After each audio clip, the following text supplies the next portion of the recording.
us. It's so nice to see everybody. I'm going to call us back from closed session. It is 6:01 for our 4/20/23 meeting of the school board. The first thing that I need to do is report out on a closed session item and regarding student discipline and other confidential matters, Ed Code sections 35146 and 48915. The board took action by motion, Mr. Maselli, Trustee Maselli, and seconded by Trustee Grubbs to approve the staff recommended student stipulated suspended expulsion of student number 23-020 for the 2022-2023 school year. And it was 4 ayes and no noes. So that's my report out on that. Next, I want to remind everybody, silence your phones. We have a busy room here, so make sure you silence your phones. And where am I? This meeting is recorded for live streaming and archiving on the district YouTube channel.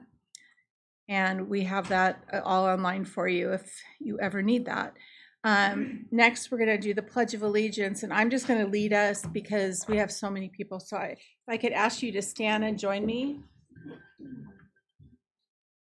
I pledge allegiance to the flag of the United States of America and to the republic for which it stands, one nation, under God, indivisible, with liberty and justice for all. Thank you.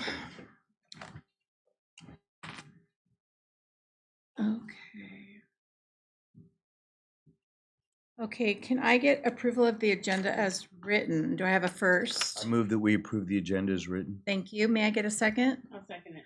Thank you. Mrs. Martinez, roll calls, please. President Seda? Yes. Trustee Grubbs? Yes. Trustee Moss? Yes. And Trustee Maselli? Yes. Excellent. Moving on, we have reports, and he made it. I'm so glad. Which one?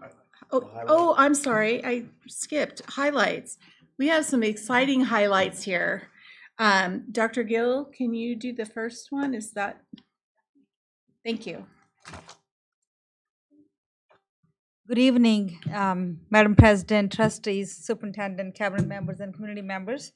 I just wanted to share a very exciting highlight. We received a Trailblazer, Student Success Trailblazer, as a positive partnership from our partners from Benicia Teachers Association and California Teachers Association.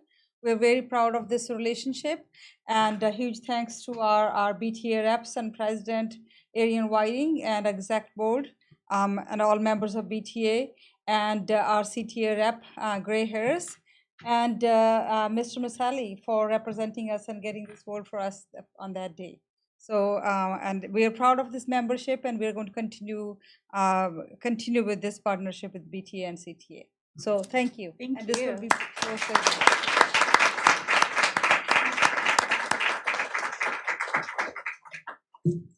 Okay, and next we have Ms. Delsky. I'm going to call you up. Thank you. All right, good evening. My name is Lindsay Dolsky. I am the principal at Benicia Middle School. Today, I am pleased to showcase some of our students from our technology and robotics class. Over the past few years, BMS has been building our technology program. An Introduction to Technology course is part of our 6th grade wheel elective. And then in 7th and 8th grade, students can select technology as a year-long elective. Next year, for the first time, we are offering an advanced technology elective course open to 8th grade students who participated during their 7th grade year. The program growth has been made possible by the support of our Ed Services Department and funding of the Project Lead the Way curriculum and teacher training, in which both Mrs. Pratt and Mrs. Ward has participated in. I would now like to turn it over to our technology teachers, Mrs. Pratt and Mrs. Ward, to introduce our students.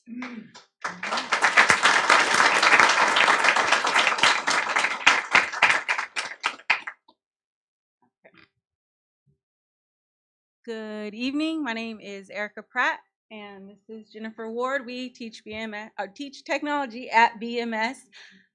Oh, we teach technology at BMS, and we brought some students here to just showcase some projects that we have worked on this school year. So we're going to start with, let's see, where do I aim? Oh, there we go. So we're going to start with web development. Then we'll go to microbits, 3D printing, and then some automation and robotics. So first I have Emily here to talk about her website that she created.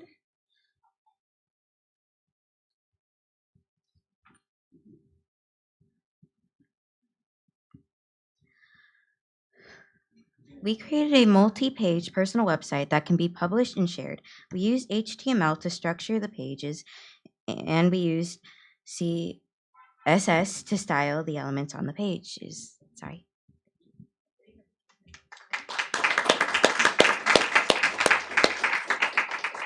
And next up, we'll have Graham and Amelia talk about our microbits.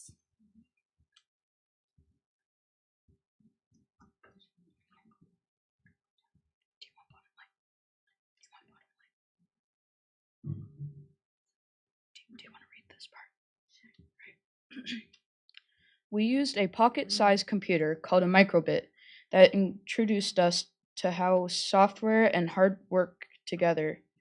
It has a LED light display with buttons, sensors, and input-output features.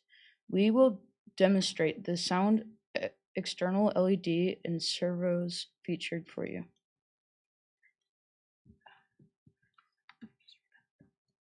Okay.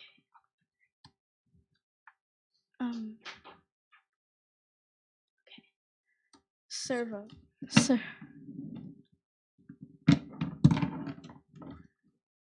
Servo.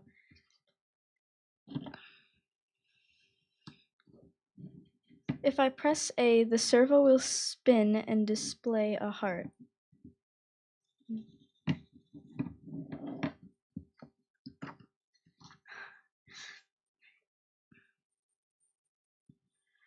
If I press A, the servo will spin and display a heart. If I press B, the servo will stop and display a happy face. If I press LED, if I press A, the servo lights up. If I press B, music will play.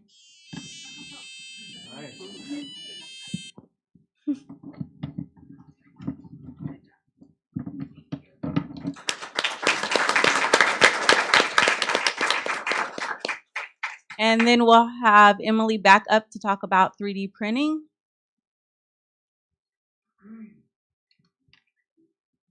We learned how to transfer a two-dimensional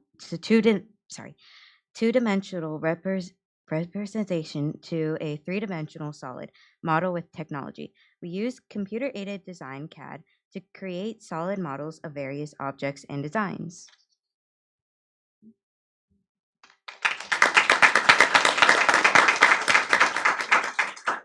So we were actually able to 3D print all of my technology students a keychain, so they got a little souvenir for taking technology at BMS. And then we'll have Ms. Ward's class talk about automation and robotics. We've got Bella, Tailua. Come on up. You can all come up. Yep. Come on up.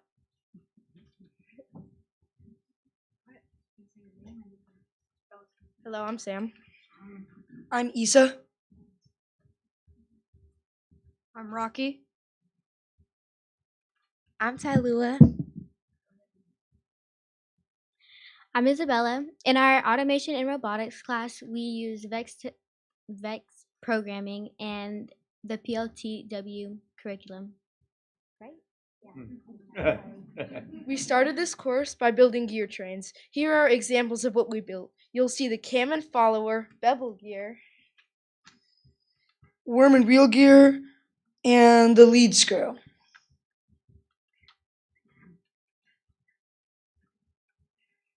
After the gear trains, we worked on the pull toy project. Over there, you can see some of our examples. Then we started work on the Code HS program. And right now we're working on our test bed build. This is going to help us learn to program the motors and sensors.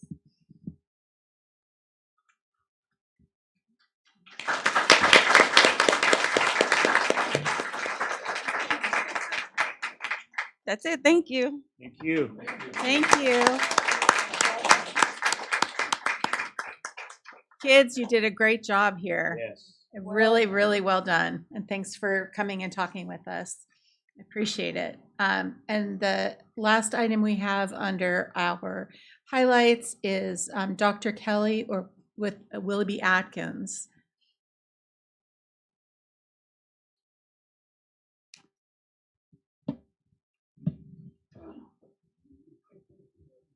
Thank you so much for being here. Thank you for having us. Good evening. My name is Ajaya Stargel. I am a senior attending Benicia High School and a second-year Willoughby Atkins scholar, and these are my Willoughby Atkins brothers and sisters behind me. I just want to start off by saying some of the things that have impacted me from the Willoughby Atkins program, which have been our weekly meetings every Tuesday, where we talk about current events and things that are happening around the world concerning things that have happened in the past, such as W.E.B. Du Bois and Booker T. Washington School of Thought, up to current events that are happening right now concerning like bans in education and some of the programs that people aren't having assistance to and natural disasters that are affecting low-income communities. And it has inspired me to want to help those people who are impacted and help those people who are low-income in low-income areas as my career.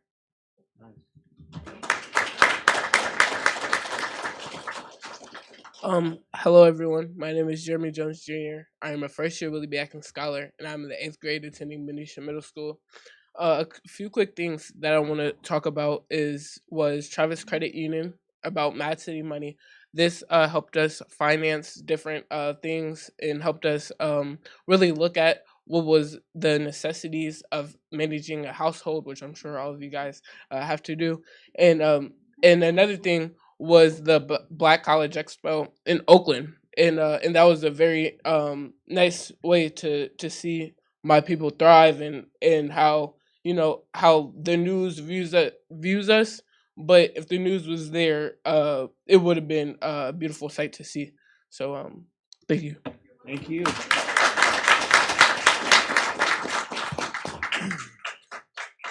Good evening, everyone. My name is Josiah Jones. I'm a first-year Willoughby Atkins scholar and a senior attending Benicia High School. For starters, one way Willoughby Atkins has changed me as a person is that before I even started the program, I never wanted to go to college in the first place. I had no belief in myself or any plans. After joining the program and being around these amazing young men and women, it has inspired me to better myself as a person and a scholar, and now I'm going to college. It is... Being in this program has also helped me in my daily life. It taught me how to take initiative and build good working habits that will transfer to my skills I use every day, whether it's me in this classroom or in the sports I play. Thank you.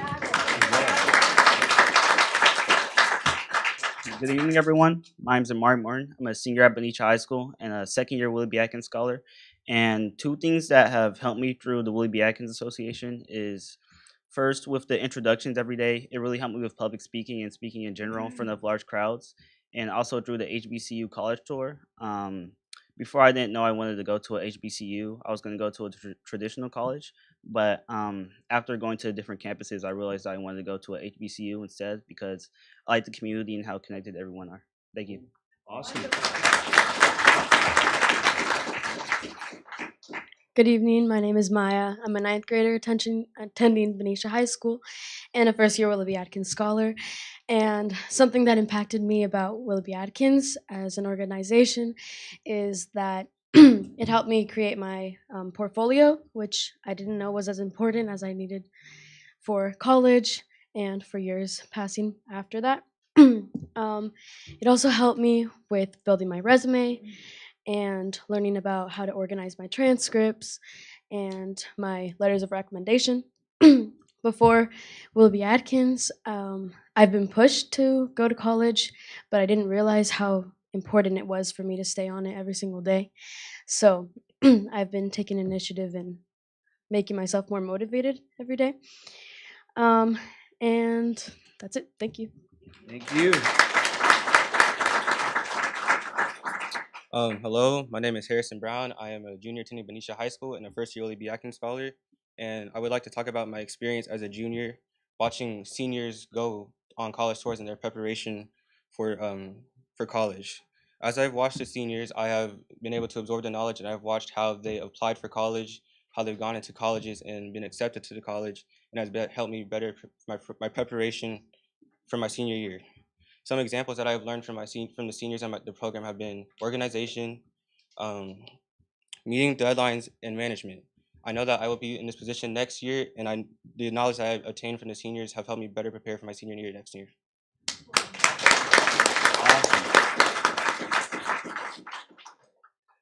Good evening, everyone. My name is Talon Patton. I'm a junior attending Benicia High School and a second year Willoughby Atkins scholar. And I also want to talk about my experience going on the college tour as a junior.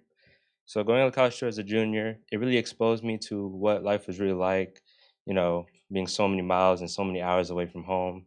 And overall, it was a really great experience. I got to meet a lot of new people, and I really saw a lot of new opportunities for myself. And in addition to that, Willoughby Atkins has given us, me and my Atkins brothers and sisters, a lot of other opportunities, such as we were grateful enough to meet and speak to the rapper Ludacris. And he talked to us about things like how to build a business, how to social network, and what was the last one? Like how to build a business, how to social network, and how to utilize social media and technology. Thank you. Thank you. Finally, we want to say a little something about our seniors. Again, my name is Ajaya Stargel, and I'm a senior at Benicia High School. I have been accepted to 25 schools after I have been in the program, and thank you. I will be attending the illustrious Howard University next fall.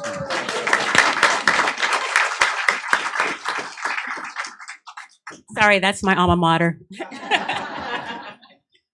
Hello again. My name is Josiah Jones. I've been accepted into 7 schools. I have $100,000 worth of scholarship money.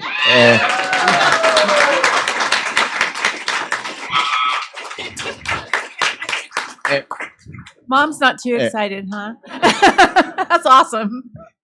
And I'm undecided, but the schools I'm majoring are either Georgia State or St. Mary's School of California.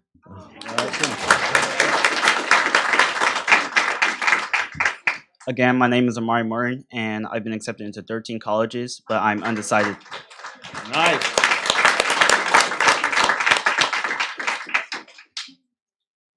On behalf of the Willoughby Atkins Scholars Program, we would like to thank you for your time and attention today for listening to us scholars. And now we will have our mentors and site staff speak to you all to answer some questions or any questions that you might have. Thank you.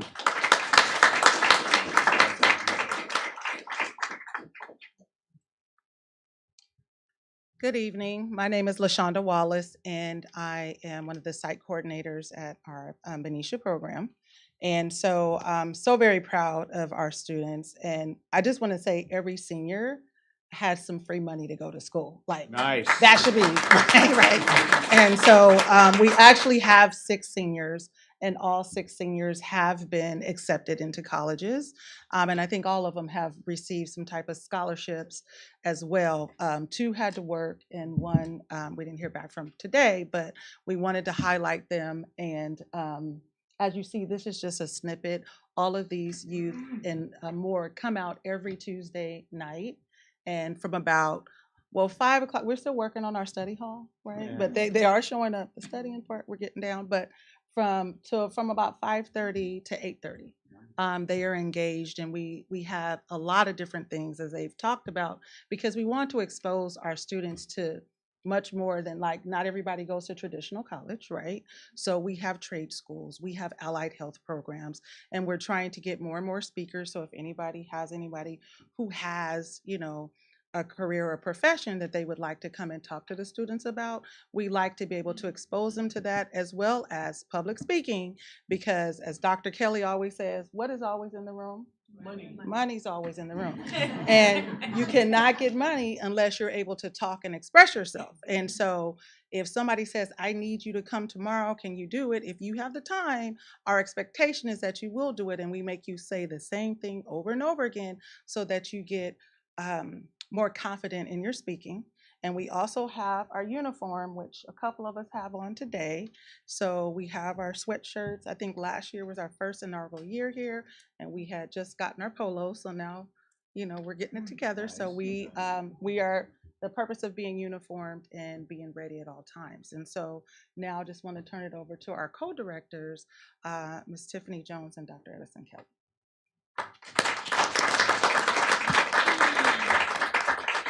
Good evening, trustees, superintendent, family, friends. I don't know what more can be said. I am extremely proud of this group of young people that we have carried over from last year and the ones that have come to join our program this year. It's a testament to the work and the vision and the dream of this board to ensure that our students have the tools that they need to go to college and they are prepared. So we want to say thank you so much for continuing to have us be a part of your family. And we look forward to the continued partnership. And just to let the community know, this was a vision of Mr. and Mrs. Atkins 38 years ago that started in a little city next door to you guys called Vallejo. And our young people benefit from the fact that myself, Mrs. Wallace, went through this program ourselves. And so we know what it takes firsthand to be able to be dedicated to something, to show up every day, to dress in a uniform. So we're not asking our young people to do anything that we haven't already done.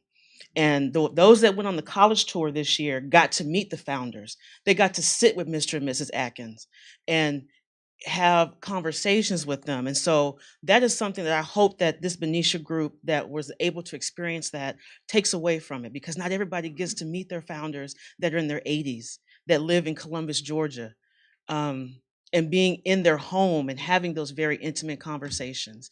I just want to talk a little bit about the seniors, because my job in the program is to get these seniors ready to go to college. I start them out as 8th graders, and then I usher them through, and by the time they are seniors, they have left the nest.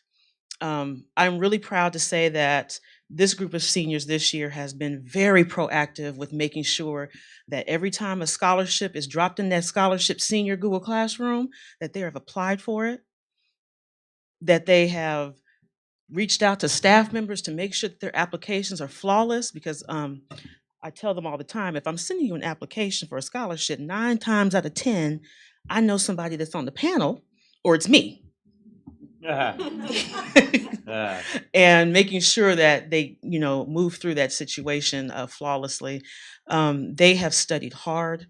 They have completed their portfolios. I think a few of you guys have seen examples of the portfolios. And so we actually have them have a physical portfolio and then the digital portfolio that they take with them, one little cue cards or a QR code that they could take to college fairs. Our students are very professional, as you can see, with their business cards, taking these around. These are very efficient to have when you're going to college fairs, talking to recruiters, because it's something that we could just keep with us. The networking opportunities have been very extensive this year, and we're looking to build on that, more so with the Benicia community, because this is where our students live, and we want to make sure that we're reaching out to them. And I will take any other questions. I'm going to stop talking and let my co-director take over from now, but just thank you all. Thank you to the community. Thank you to my parents. I cannot say enough about our parents in our program. They bring these kids to us. They stay, they follow every direction that we give them. They trust us with their children. And I just want to say to my parents, thank you so much. We believe and love you, because we wouldn't be here without you guys. I have a few in the back. And to the community, thank you so much for opening up your hearts to us here in Benicia. We are ecstatic about continuing on with you all. Dr. Kelly? So, all right. Hello, everybody. There's nothing else that can be said by me that hasn't already been said.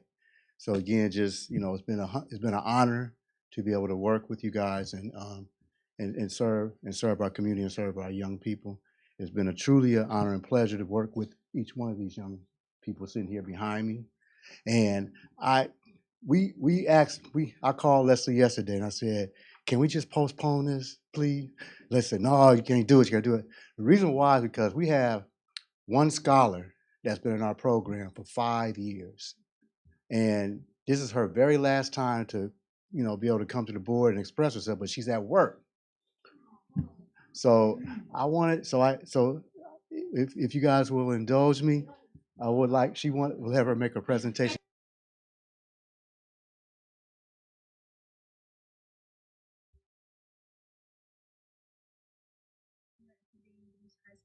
Year Willoughby Atkins Scholar. I'm sorry I could not be there with you today, but I did want to say something on behalf of the Willoughby Atkins program. I have been in the program for 5 years, and I watched my brothers go through the program, and over the years, I became more and more inspired to go after college and then ultimately follow all of my dreams. Willoughby Atkins actually provided me with multiple opportunities. Like, they helped me start my business, and I got to present it to everybody, and they showed me all the holes in my business, and it was actually really beneficial, and now I'm running a successful business today. But overall, I am really grateful for the program. I know my siblings are grateful for the program. We all went to college. I am attending Tuskegee University on a full tuition paid scholarship, and I think I got into over 30 colleges, maybe like 32 colleges. So thank you to the Willoughby Atkins program, and thank you for your time. So at this time, I'll take any questions if there are any. I just want to thank you for having this program, and we're so glad it's now in Benicia for, I think it's second year. Yeah. Yeah. We're saying Tiffany too. I mean, really, and you kids are amazing. The things that you are able to do in this program, just the inspiration it gives kids. It's not just college. There are trade schools. There's other opportunities available, and you help mold and create beautiful humans. And my thanks. Thank you. Yeah. All right. Are there any other questions? I don't have any questions, but I do want to say thank you absolutely for being here, because it is definitely a great opportunity, and it's amazing. And I'm just grateful. It warms my heart, because it's good to know that students can have an opportunity to pursue their dreams, whatever it may be. And thank you for providing a foundation for them, providing a space for them to speak, to be themselves, and to grow and move forward. So I just want to say thank you. And I guess when it's time for enrollment again, I'm sure, and that'll be, I guess the question is, when can parents who are interested in having their kids be a part of the program, when is a good time for them to reach out? Great question. The application will be on. We'll probably go live when? We usually go live May 30th of every year, so the end of the month. Good to know. And we also go to the open houses both, and we actually have quite a few middle school students. So our 8th graders. Last year I think we had about 2. This year we have like 5. So so Dr. Kelly and I both went to, I think it was like there was a DJ, something. We did a couple things out on campus, and so we hope to do it again, because we do have like 6 seniors graduating out, and so our rising seniors, as Harrison said, they know what their task is, and so the hopes is that we can grow the program even more. Fantastic. Thank you so much. Yeah. You guys. Yeah. So if you know anyone, bring them our way. All right. Thank you. All right. All right.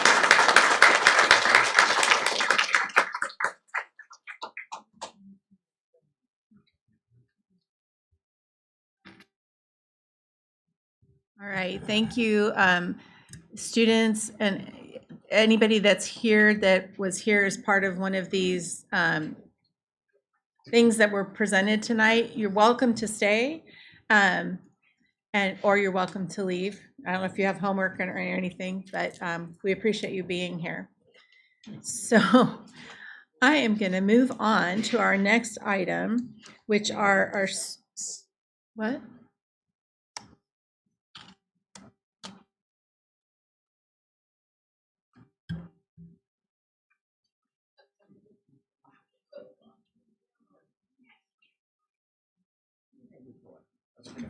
Okay.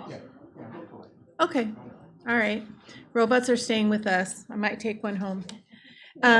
Next up is our superintendent's report, Dr. Damon Wright. Students. I am always like one ahead of myself. Student reports, I know. Nivea Avalos from Liberty High School.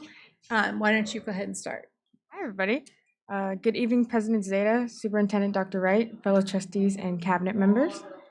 We would like to thank Benicia High for hosting a wonderful prom. Last Saturday night, we all had a great time. We especially enjoyed the Galleria. It was beautiful, so big, so many steps, so many layers. The balloon drop was so fun. Everything came down, everybody was on the dance floor, and the DJ was really good. We started our state testing this week. We have encouraged students to get a good night's sleep and a healthy breakfast. We have partnered again with Robert Semple to help tutor second graders in math. Thank you to Ms. Rice and Ms. Golson for training us in math games and strategies. Working with the kids is very fun, and it's also at my elementary school, so I get to see everybody, and we also get to play on the playground sometimes, so it's extra fun. We look forward to working with the young students for the next few weeks. We want to give a big congratulations to 4 more seniors that have graduated early. That makes 21 early graduates. I know. We are so proud of all of them. Our outdoor ed and our oceanography classes are planning another sailing trip out on the bay next month. We hope to have another batch of students attend this great experience. I'm also looking at you, Dr. Wright. You can count me in. I had a good time last time. On behalf of Liberty High, thank you guys. Thank you so Thank much. you. I'm glad you had a good time at prom, both of you and everybody else that attended. Jinjin Gao, you're up with BHS. Good evening, President Zeta, Superintendent Dr. Wright, and fellow trustees and cabinet members. My name is Jinjin Gao, the ASB Vice President for Benicia High School. Last week was our first week back from spring break, and it was also prom week. We held Spirit Days all week to get students excited about prom, and this year's prom was held at San Francisco Design Center, and we heard nothing but positive things about the venue, food, and the DJ. This week, Monday, the 17th, was senior breakfast, where seniors are invited to join the student center for an enjoyable meal served by our administrative staffs. Additionally, this week was Panther Passports, which features food from several cultures, as well as musical and dancing performances to celebrate the school's diversity. Monday, we had a mariachi band coming in to perform for us, and Wednesday, we had Philippine dancers group performance. Next week is the supply drive all week long, with supplies donated to the staff. Thursday, April 27th is the seniors versus staff basketball game at 7 p.m. In BHS Gym. Tickets will be sold at the door. The following week is the first week of AP examinations, along with Teachers and Staff Appreciation Week. And also, we would like to congratulate to our valedictorians and 3 salutatorians, yes, on the behalf of Benicia High School. Thank you. Thank you. Thank you both for your reports, and I'm sure you're up and Adam. You're welcome to leave unless you want to stay for the rest of the evening. But thank you again for all that information. We appreciate it. And we know it's getting down to the end. So that's exciting for you guys too. So thanks for being here. All right, now we're going to move on to the superintendent's report. Dr. Wright. All right, good evening. April is Autism Awareness Month. It's an opportunity for us to just celebrate the progress that we have made thus far in understanding the autism spectrum, and also the way that we're providing a more inclusive environment for those who are identified with autism. But it's also a reminder that additional learning is needed and growth in order for us to fully embrace autism spectrum and inclusion of all of our students in our school programs. Night of the Stars. The district welcomes back Night of the Stars. This is an event in which we honor our employees of the year And this year, we're going to honor our Employees of the Year for the last 3 years because of the pandemic. We're unable to host this event. So it's also an opportunity for us to honor all the great work of all the staff members within our district and celebrate them for the contributions that they're making in our organization and also in our community. So on May 26th, we're going to celebrate together.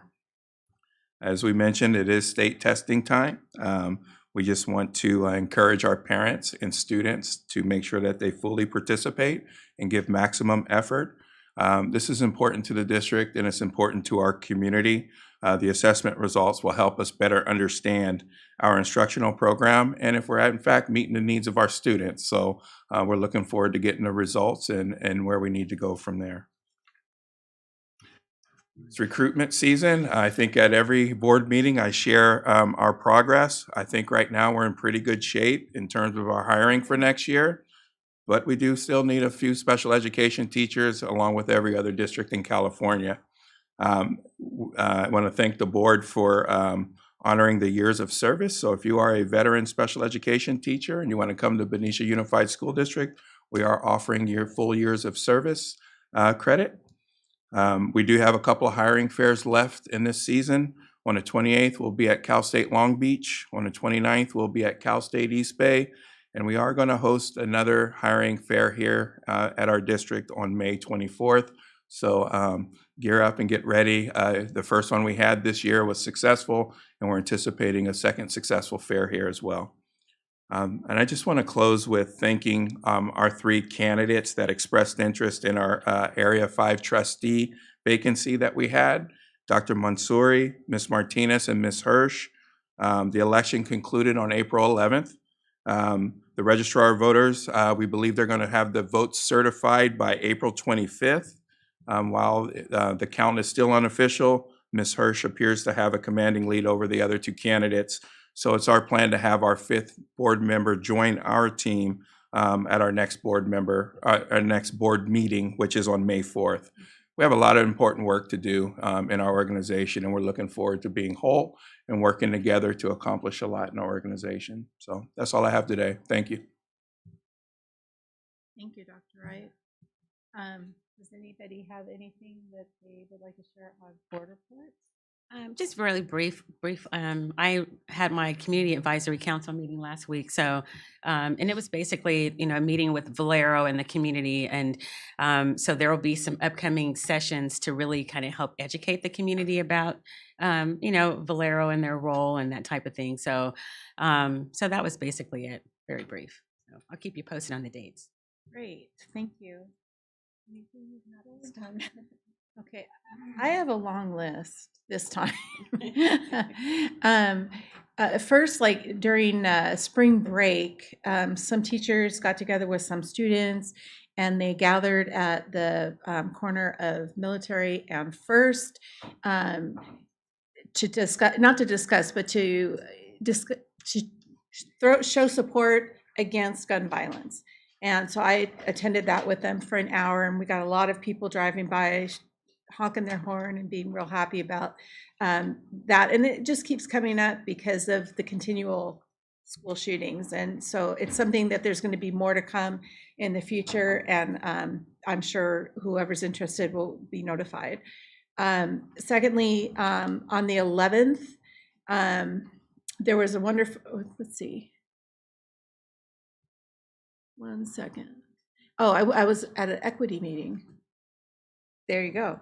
Dr. Beatson was there leading us, and it was great to see the good work that's being done by our staff and teachers and admin. So it was really great to be there. Thank you for that. Let's see. Mrs. Fleming from Mary Farmer and I, they had walked, excuse me, a walk to school day last week or the week before on the 12th. The 12th, yeah.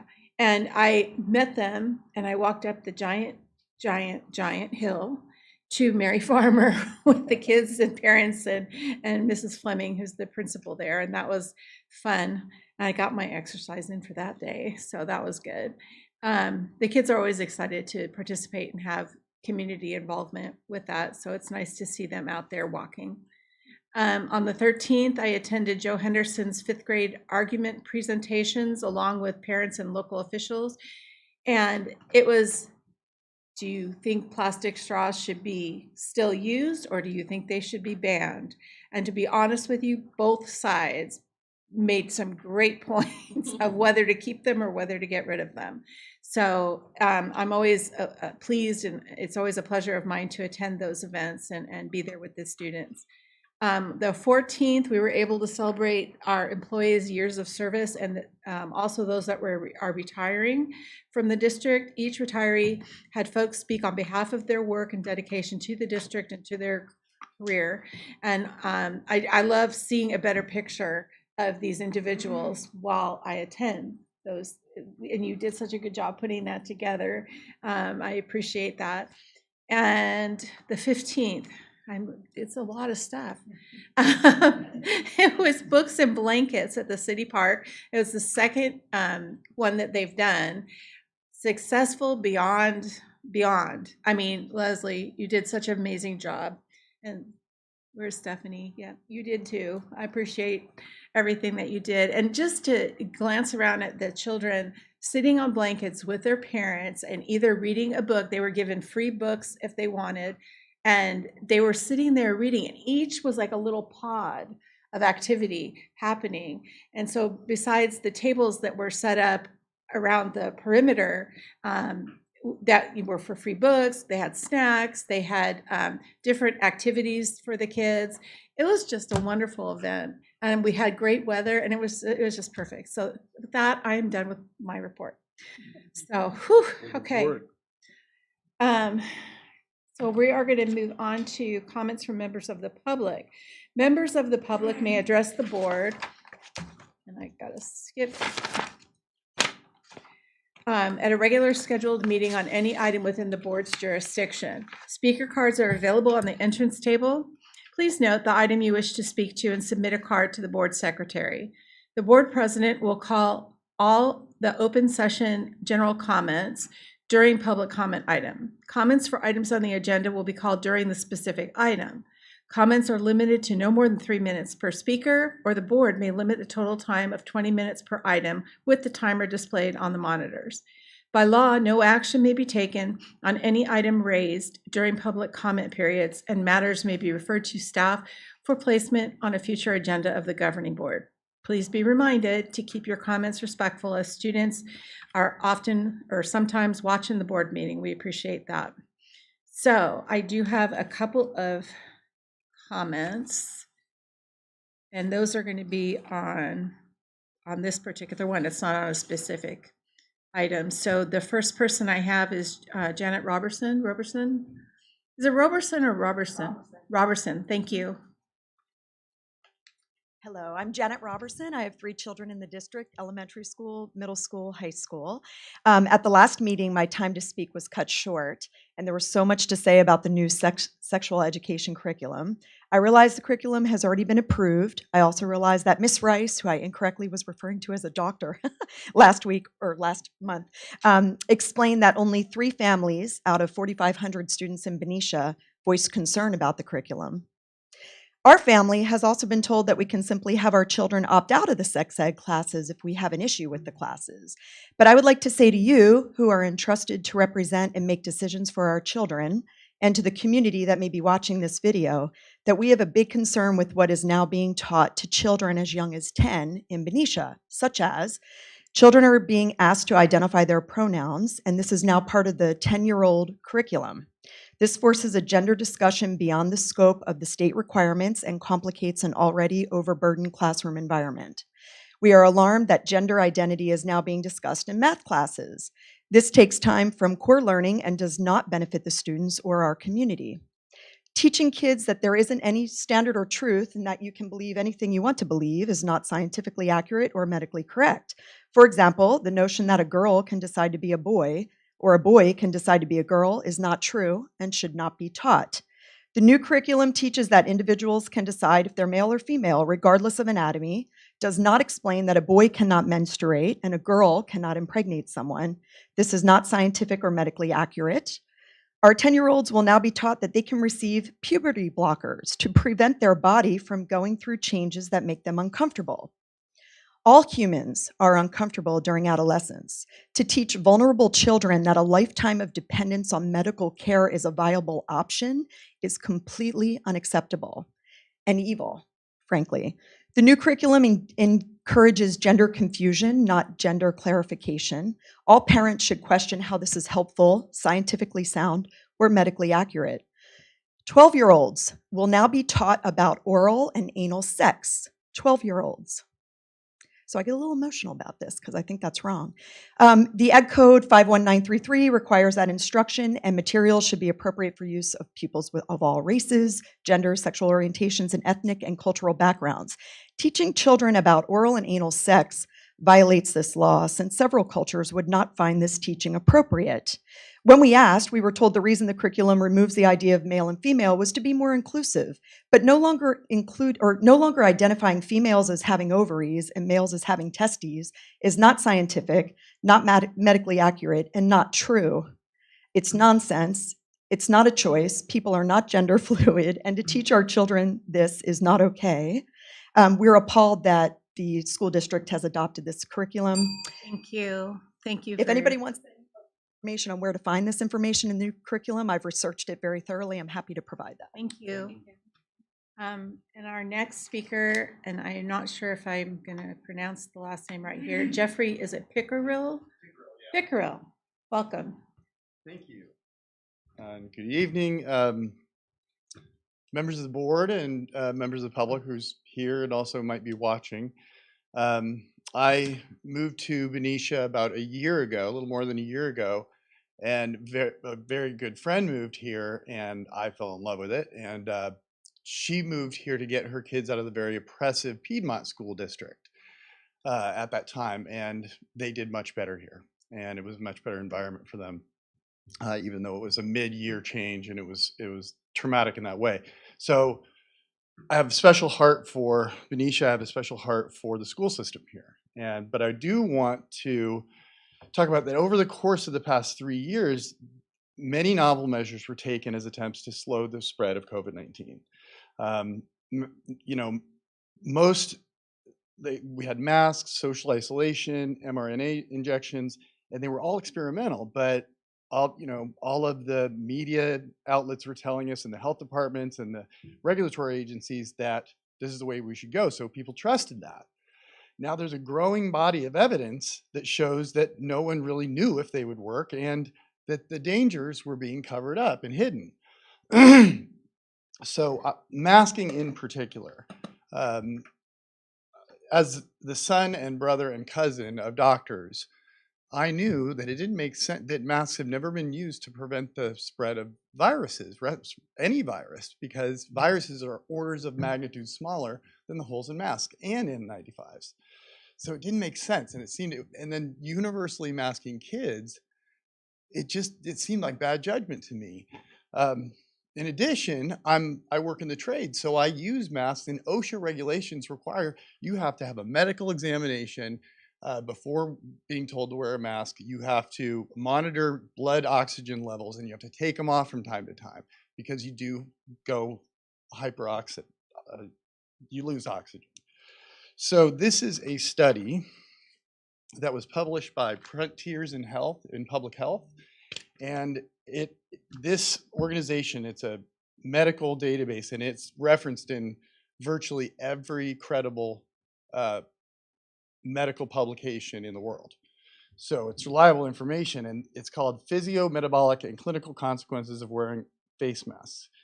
So they took 50 studies and they compiled them and did meta-analysis, and they found absolutely nothing conclusively proved that masks prevent the spread of viruses. They do, however, create numerous harms. So much so that there's now a name for a syndrome, which is mask-induced exhaustion syndrome. And it has lots of really not good elements to it that are creating huge problems for kids. May I read a little of this? Because anyway, I'm asking the board to consider a resolution to ban the use of face masks on children in light of new information. And I think it would go a long way to restoring the public trust and teaching kids how to correct mistakes. Thank you, Mr. Pickerel. Thank you for your I am happy time. to email this to all of you, and Thank you. I would like to see this for public Thank you. consideration. Thank you. Okay, we're going to move on to item 11, approval of the consent calendar. Background information on these items is provided to the board prior to the meeting. A common motion takes place without discussion on a roll call vote unless discussion items are requested by a board or members. Is there a motion, or can I get a motion? I'll move to accept to approve the consent calendar. Okay. I'll second that. Thank you. Roll call, please. President Zeta? Yep. Trustee Grubbs? Trustee Moss? And Trustee Maselli? Yes. Thank you. Okay, and then still in that area, we need to do a separate roll call on item E, 11E, resolution number 22-23-14, authorizing the Hewlett-Packard Enterprises lease agreement pursuant to public code or contract code 20118. So I need to get a roll call vote on that. President Zeta? Yes. Trustee Grubbs? Yes. Trustee Moss? Yes. And Trustee Maselli? Yes. Thank you. Thank you. Okay, so we are going to move on to item number 12. This one, F? Oh. Oh, okay. Okay, now I understand what was written here. Okay, sorry. Dr. Wright, you're up. All right. Before I introduce our new administrative hires, I just wanted to just share some information that I've received from parents. They're very thankful of the governing board for listening to concerns expressed by parents with special needs and their transportation concerns. And I think that we addressed that with 11D. So I just want to share that because we don't always get to hear the good news. Okay, so tonight, we have the pleasure of welcoming our new principal and new vice principal for Benicia Middle School. We're fortunate enough to have a strong candidate pool in a climate where finding qualified applicants is quite challenging. I believe the strong interest in BUSD is a reflection of our district and community. After a very rigorous process, it's my pleasure to first introduce Mr. Mark Nelson as principal of Benicia Middle School. I'm going to share some information regarding Mr. Nelson. Yeah, you can come up to the podium and then he'll have a couple of words to share. We welcome Mark Nelson as principal of Benicia Middle School with great pleasure and enthusiasm. Mr. Nelson served as a principal of Fallon Middle School in Dublin, California for the past 2 years. Before that, he served as assistant principal of Mill Valley Middle School for 10 years and taught history and English in San Diego for 8 years. Mr. Nelson graduated from Gonzaga University with a Bachelor's of Art in History and a secondary teaching credential in English and History. He also earned a Master's of Arts degree and administrative credential from the University of San Diego. As a school administrator, Mr. Nelson feels it's his role and responsibility to support teachers, students, parents, and community members, and to empower people to be their best selves. He lives in Cordelia with his wife, a special education teacher in Mill Valley, and 2 boys, ages 9 and 6. Mr. Nelson is excited to begin his next chapter at Benicia Middle School and work alongside the BMS team. We are excited to have Mark Nelson join the school district and look forward to working with him. Welcome, Mr. Mark Nelson. Thank you. Thank you, Superintendent Wright, trustees, and cabinet. I am just absolutely thrilled to be here and to be part of this community. Benicia has long been a desired spot for us, and it's extra special for us because, as Dr. Wright said, we live in Cordelia, just over the hill, with our 2 boys who go to Cordelia Hills Elementary School, right next to the landslide. I'm sorry we've taken your drinking water, but I apologize for that. They're working 24/7 to fix it, I can guarantee you. And we have family and friends here in Benicia. My wife grew up in Vallejo, and I'm just thrilled and honored to be able to serve the community of Benicia in the capacity of principal at the middle school. I look forward to meeting the students, meeting the parents and getting to know the teachers and the staff and all the good work that lies ahead. So thank you all. Thank you.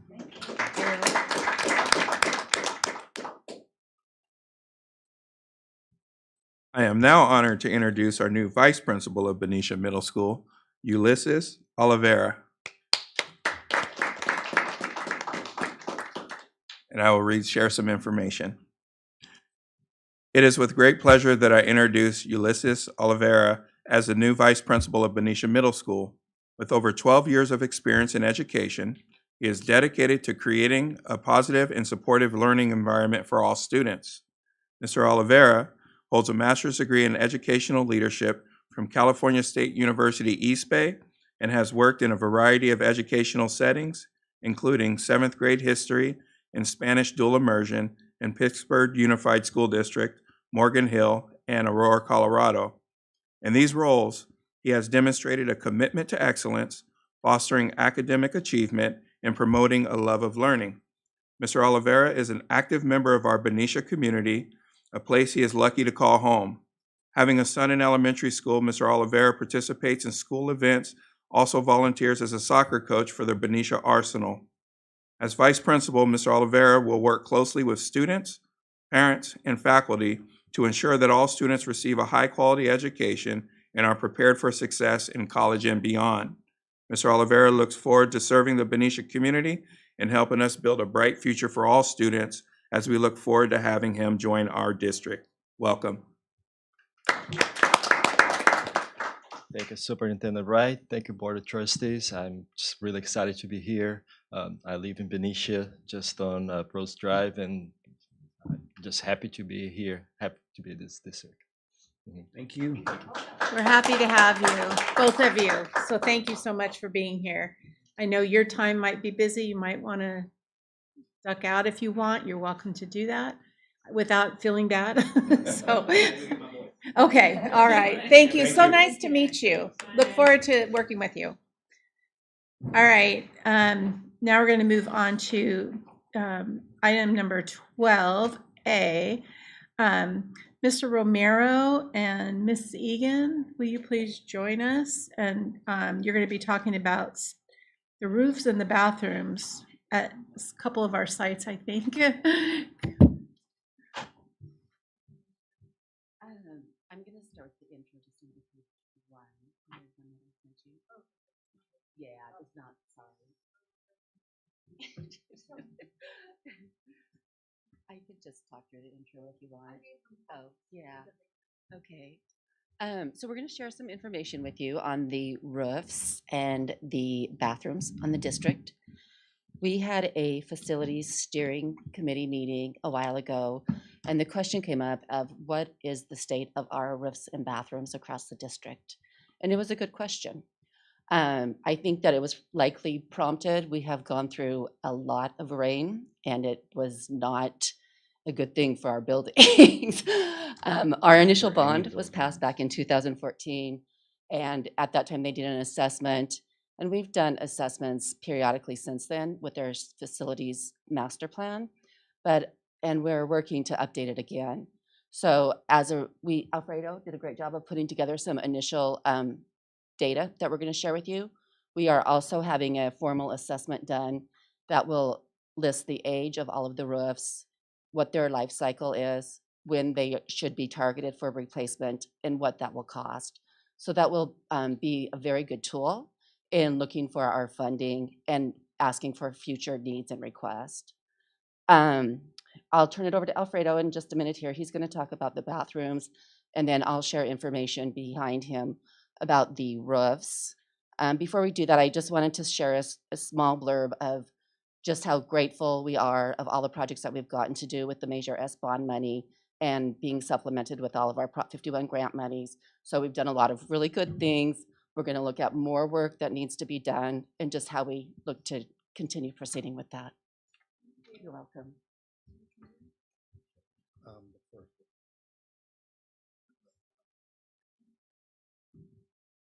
Good evening, everyone. So happy to see you all. Unfortunately, this isn't a highlight from maintenance. Disclaimer, this is more of just for transparency purposes, right? We want to give an honest assessment of where we are and where we're headed. So this is a report both Roxanne and I compiled. We went around, so which one is it? That one? We went around to each school and surveyed all of the restrooms, starting with Robert Semple. So I found the overall condition of Robert Semple restrooms in good condition. I found them in operating order, cleaned regularly. Some have recently installed hand dryers. Originally, the thrust was very loud on those hand dryers.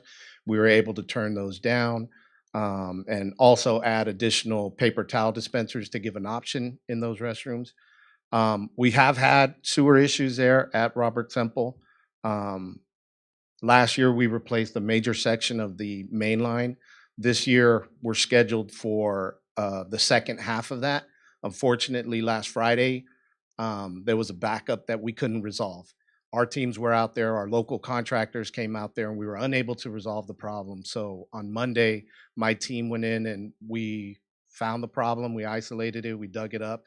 So now it's in repair, the restrooms are back in order, and we should be good to the end of the year, which we plan to replace that entire section of pipe in there.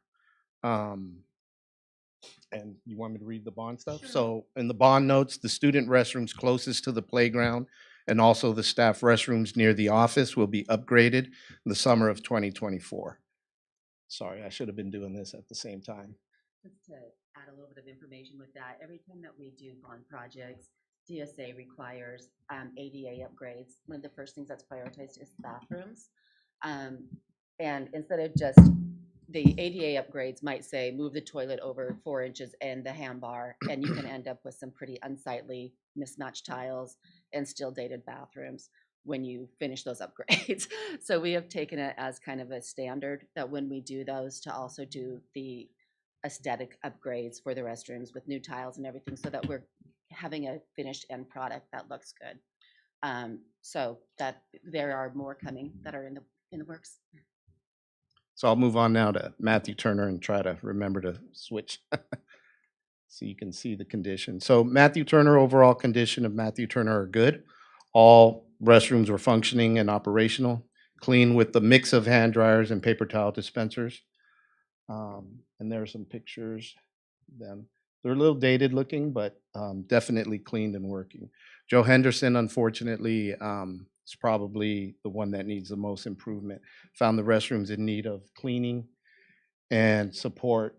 The floors here you can see in the quad boys restroom are in need of repair, which is scheduled for this summer. In the original construction, I'm not sure why, but there's a metal band placed around the cove of the entire room, and the acids from urine and the cleaning agents have had a effect on that metal, and it became corrosive and damaged the floor, and the urine finds its way into that. And so we're in a process now of using some enzymes to get us to the end of summer.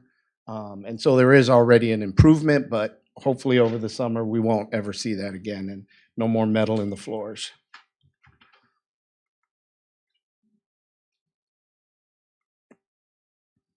Mary Farmer. I should have brought my glasses. Overall condition are good. Found them clean and functioning well. The modernization assisted in the larger restrooms. We're going to reseal the tile over the summer. The primary center restrooms are clean and functioning. Staff restrooms were also modernized and functioning well. BMS, Benicia Middle School, overall fair.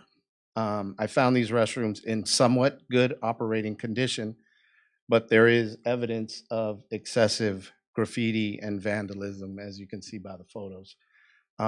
Recent vandalism to the newly remodeled restrooms include the cutting of wires. Let me go back a little bit. Cutting of wires on the touchless faucets and removing the cover on the sensors of the touchless urinals.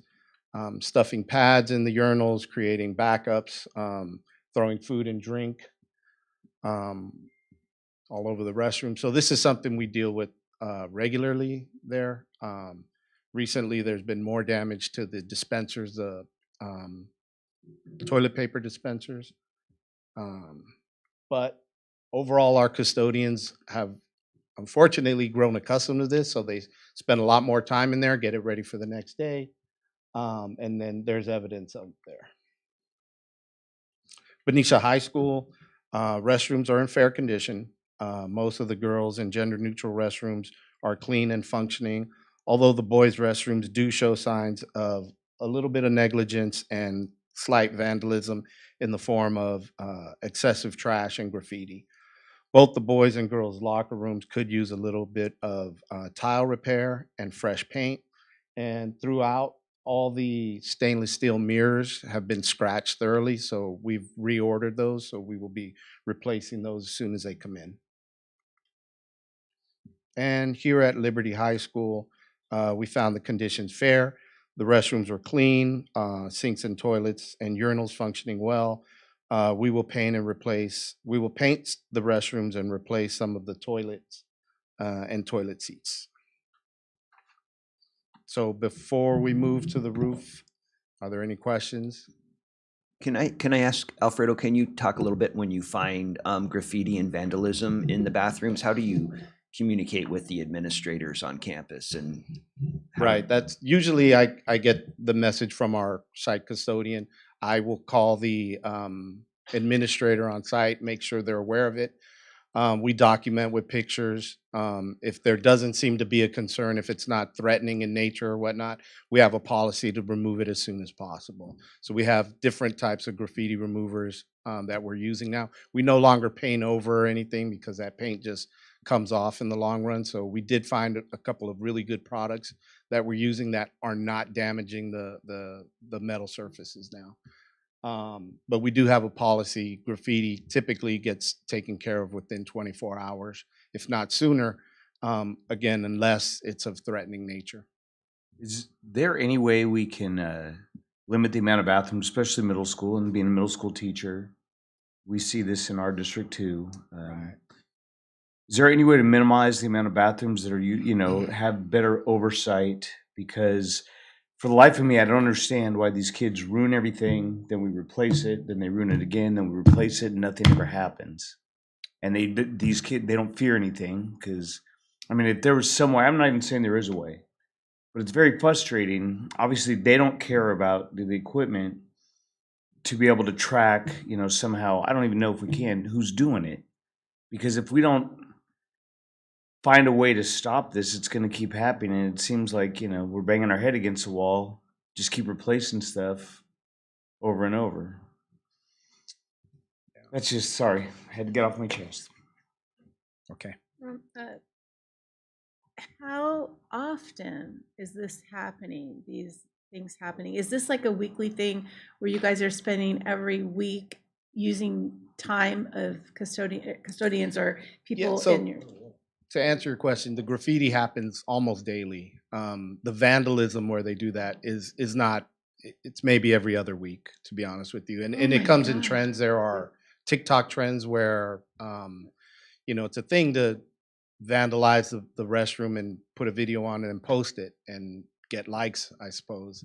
And so we're victims of that, but it's not just here in Benicia, it's everywhere. Yeah, I It understand really is. that, but what a waste of time Yeah, and money. And kind of to go over it lightly, I don't have all the details, but yes, the middle school the administration has done a really good job in isolating which restrooms they're going to open, and IT has worked with them as well to make sure they have camera positioning in the right way so they can at least try to determine who might have done this kind of stuff. And it's helped with the vandalism part as far as the physical damage, not so much the graffiti though.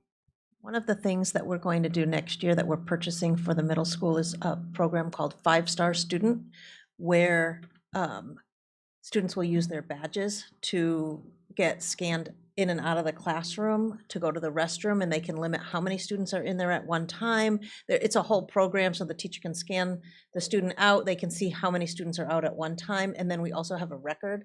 I don't know if we'll be able to narrow it down enough, but it's another way to really know who was in what bathroom at what time for how long. That's great. They are, yeah. I was there last night. Sounds great. Do they scan into the bathrooms as well? Or just out of I the think it's just out of the classroom, not into the bathroom. Okay. And then But it has a I think it has a destination where the student's supposed to be going. when they come back in, they were telling me, because I was there on Friday, that you get a certain amount of kids out, shows a red bar, and then hey, you don't get to go out until other kids in the game. We're trying to work it out. The issue is when kids come back, it's scan back in. It's a lot for them to do. Another thing that we. But can't they scan themselves back in? No. Why? You trust kids to scan themselves? Really? Yes. Middle school, man. No. They won't do it? No, they won't. This is another thing for teachers to have. Because to it's do. like, I mean, you do attendance that way, and you can scan them in and scan them out. And I'm sorry? What if the vandalism is not happening during school, in and out of class, or during passing period? Good question. I Yeah. don't know where. What? I appreciate your input, but we're really supposed to stick to the agenda. But thank you.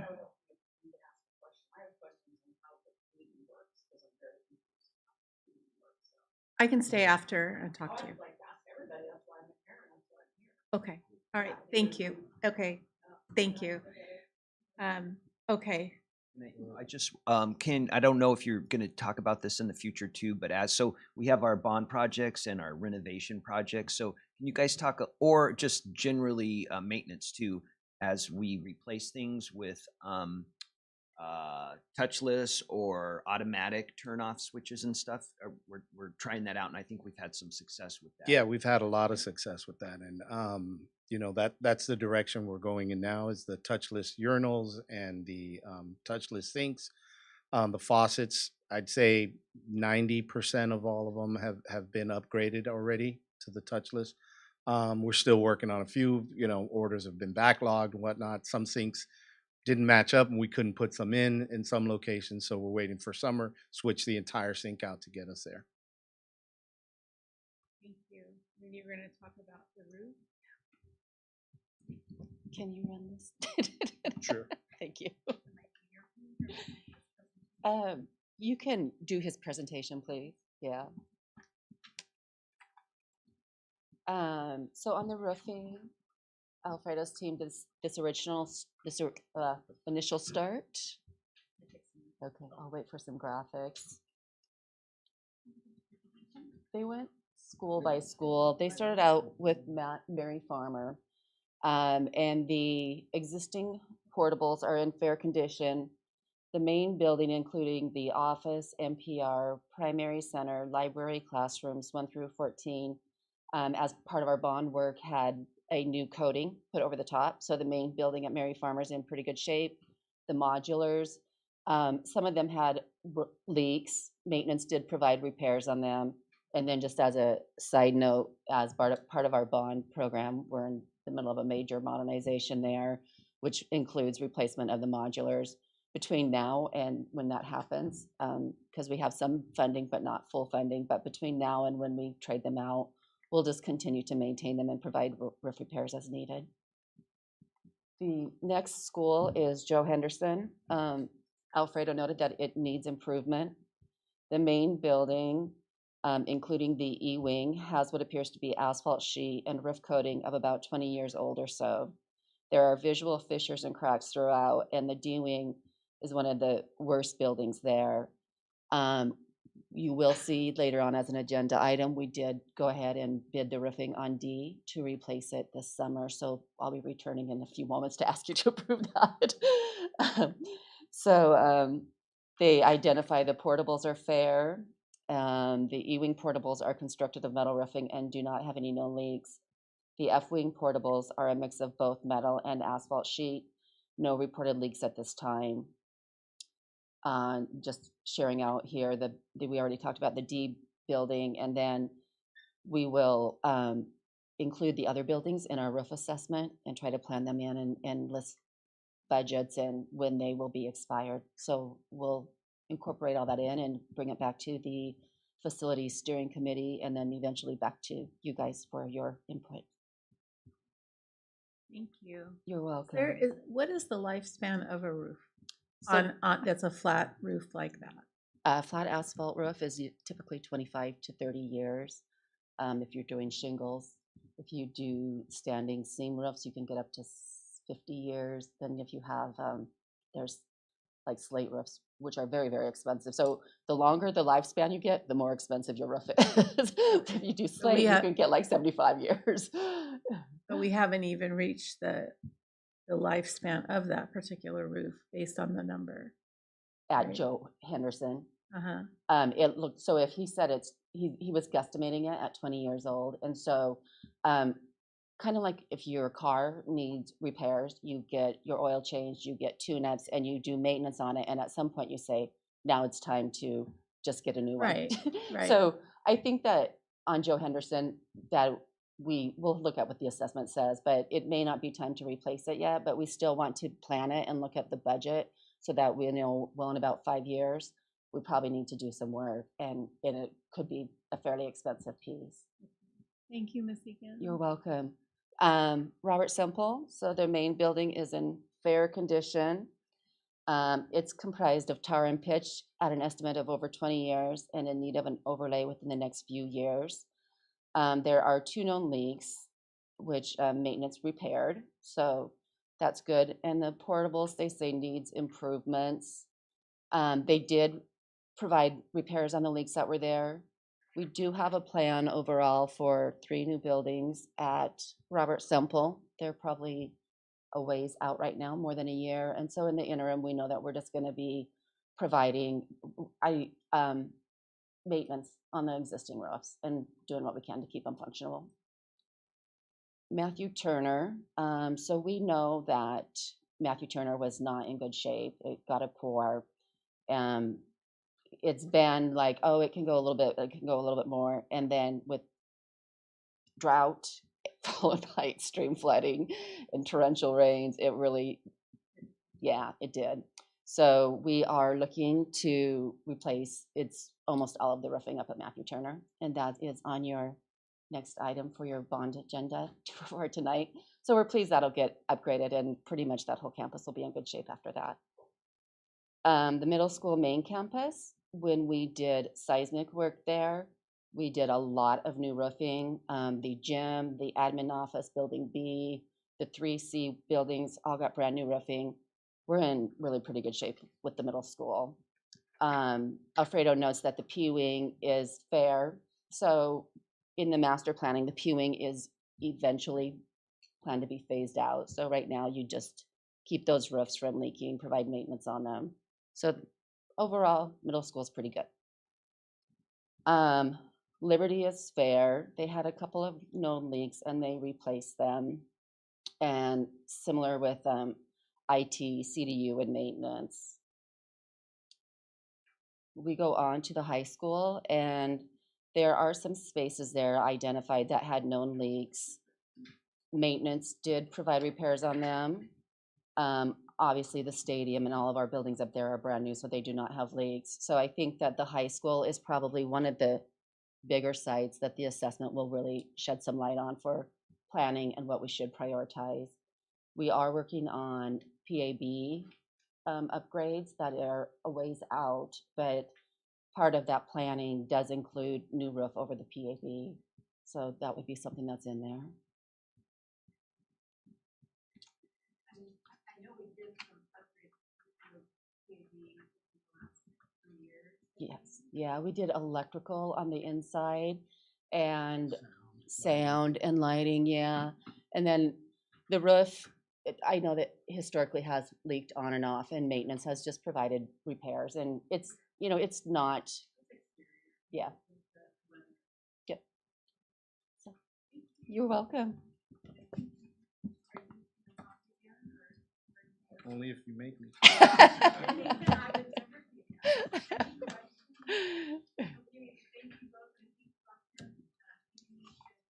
Okay. Okay, great. Okay.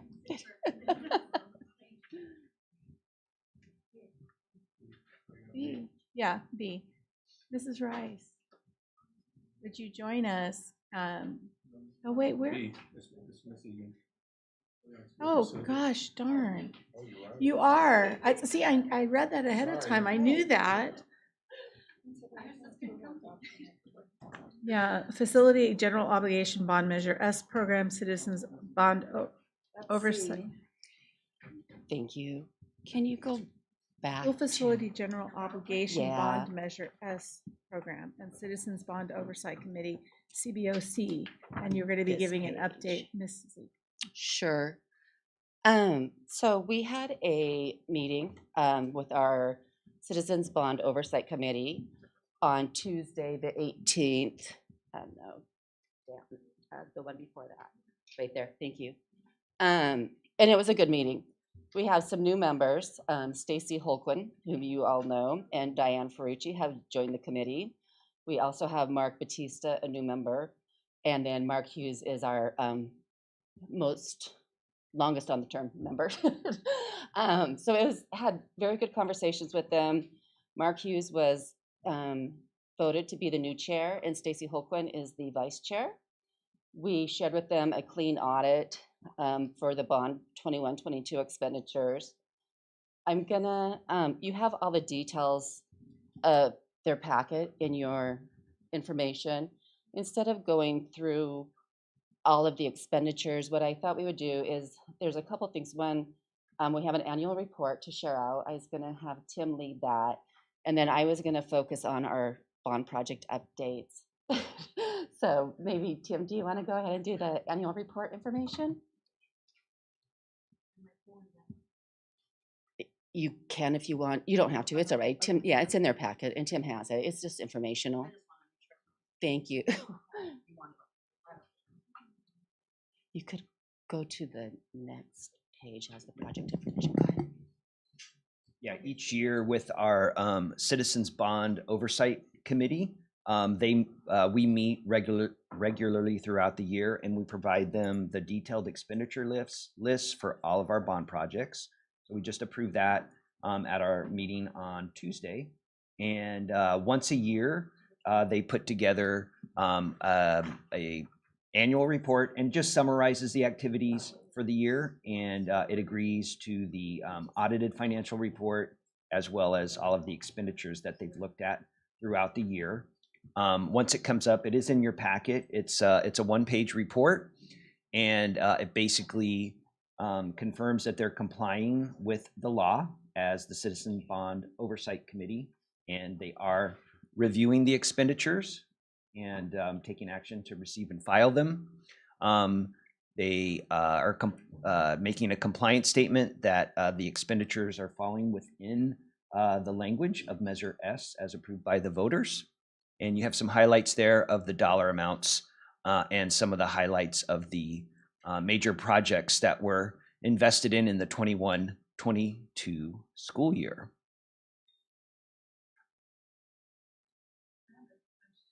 I know when I was reading the information at home, there was a dollar amount of $239,000 for project management. Who is that we pay that to? Yeah, so as allowed by Measure S, we employ our bond director. And so part of that would be the salary and expense for our bond director to do all of the bond work. There's also some other just general administrative supplies and copies and Blueprint Express costs that would be part of that as well. Probably the, yes, and like the audit cost, that would be that.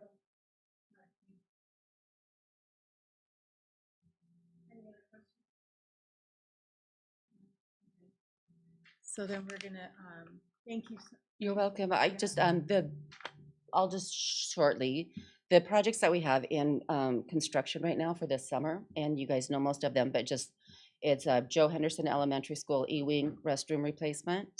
We've got Robert Semple NPR HVAC upgrades, Mary Farmer Elementary School modernization phase 1, Matthew Turner Elementary School roofing replacement, and Joe Henderson D roofing replacement, if you guys choose to approve them tonight. So those are just sharing out a few updates from our projects in construction list. Okay. Thank you You're so welcome. much. Thank you. Uh-huh. Thanks, Tim, also. All right, now we're going to move on to C, our equity update. Dr. Beetson, you're up. Thank you. Good evening, board and colleagues and folks viewing.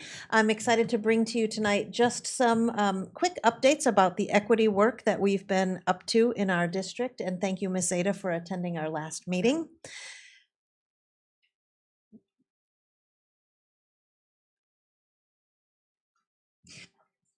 What I'm hoping that we can go through tonight is I really want you to know the work that we've been working on as a district equity team, celebrating some of the equity highlights that have happened across the district over the course of the year, and then really talk about another task force or committee that's beginning kind of re-coming together around grading practices. And I did a presentation back in December on that, and I want to give you an update as to where we are with that.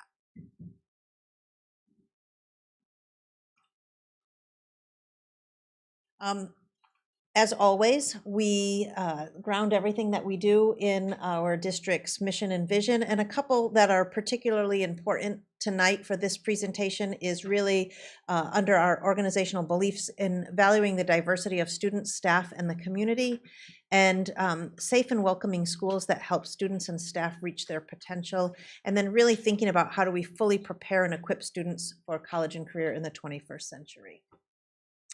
And as always, our equity statement ensures that we are really thinking about how do we value all students' voices, cultures, and identities, and how do we look at our system and find places that there may be barriers to student success or keeping them not being able to meet their full potential, and start to remove those barriers by advancing policies and practices. And of course, all of those things led us to our 4 LCAP goals, which you are really familiar with, 2 on academics, literacy and mathematics, and a social emotional learning and sense of belonging goal, and equity and opportunity. So what have we been up to all year? What I'm really excited to say is our equity team has grown. All of the folks listed here are unable to attend every meeting because we meet once a month for 2 hours, but they come on a regular basis. And so we are up to many, many people that are committed in some way, shape, or form to doing this ongoing work. And then there are other people who are not able to attend the equity team, but they're still doing work back at their site. So I'm really proud of our staff for their commitment in this work. All the work that we're doing on the equity team is grounded in a process called improvement science, and it's really called a plan, do, study, act cycle. And what that means is we've identified many areas that need some investigation. And typically what we do in education is we find something and we try to fix it right away because that's what we do. And this process asks us to slow down a little bit and really understand what is at the root of that problem. And so we spent a lot of time on step 4 in this process, really looking at our identified areas of concern and trying to get a better understanding of what that was about by looking not only on what we knew and what we brought to the table, but by going out and collecting more information from students, from staff, making sure that we had almost a 360 understanding of this, and then coming to say, out of everything we learned, what do we think the root cause is? And then identifying a way to a change idea. So we're going to try something. And the other thing about a PDSA cycle or improvement science is oftentimes we try to do things district-wide or school-wide right away and hope that it all works. And so what this process asks us to do is start really small. So maybe one classroom or one small group of students, and you monitor and say, is what I thought was going to work making a difference? And if it is, then you tag a friend and say, hey, let's try this. And you get enough evidence that, yes, this is truly making a difference before you scale it up. So the process takes a little bit longer. and sometimes you sit and as you're bringing people through this, you're hoping that it's really going to work, and we're really seeing that happen, which is exciting. So we have 3 projects that we're working on, or 3 areas of inquiry. One is really around how do we communicate and get all of our stakeholders to really understand the equity work that we're working on, and getting everyone to buy in and be invested in that. That team did a lot of work with surveying staff, with talking to staff, to finding out what their understanding was. And what they came up with, the root cause for not everybody understanding, is that people have really different understandings of what equity means and what it looks like in practice. And so we're going to start to do that work there, so that when we talk about equity, our whole district is talking the same language. Another area of inquiry was really around our systems and structures, and how do they affirm and support each individual or create barriers for them. And what that team identified after really getting all of their stakeholder voices in was that not all students had a sense of belonging, and they really narrowed the pinpoint down where one of the issues was when they changed from elementary to middle school, or middle school to high school. And so this team really narrowed it down, and they said, we're going to really study and look at the elementary to middle school, that 5th to 6th grade transition. And so one of the things that they're going to do, their change strategy, is they're identifying a 6th grade class and a 5th grade class, and they're going to start almost like a pen pal, where the 6th graders they're going to do an initial survey with the 5th graders to say, how do you feel about going to middle school? You know, what's your nervousness level, if you will? And then they're going to have the 6th grade students start writing to the 5th grade students to say, here's a tip about middle school. Here's something that you should know about middle school. Here's something to be excited about. And start this back and forth to see if that helps kids get excited and feel a sense of belonging. And then they'll be able to continue with that as they move to middle school. So that's that change strategy that they're going to try there. And then the third area is really looking at instructional practices and curriculum. And as that team dug in, what they realized was it's difficult. We're jumping to the conclusion we need to look at instructional strategy, but the team identified we really need to know exactly what it is the standards are asking us to teach, so that we know then what strategies to employ and how to better serve the students. And so that team is really looking at using our standards intentionally to identify exactly what it is we want students to know and be able to do, so then they can bring in the correct strategy, if that makes sense. So that's where that team is starting. Over the course of the year, I'm not going to read all of these, but we've done a lot of things to really highlight and celebrate diversity, equity, and inclusion in our district. And so here is probably not a comprehensive list, but a list of achievements that we're really proud of.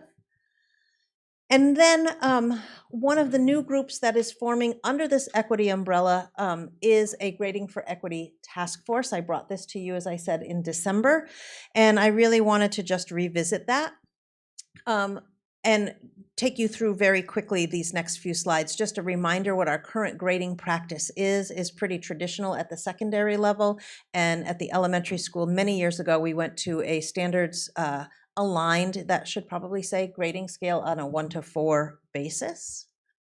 I brought this data to you back in December, and now I think that was second quarter, and so now we're looking at third quarter data. And how to read this is, if you look at the farthest left-hand column, and I always include D's in this because as we try to get students prepared for college and career, we know that in order to be eligible for a UC or a CSU, they have to get a C or above. And so when we think about how do we remove barriers, and I'm going to actually pause for a second.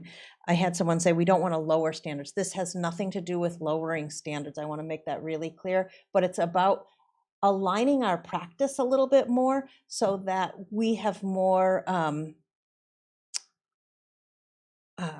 consistent ways to know what kids know and are able to do from class to class, from school to school. And so we have a lot of students who are struggling.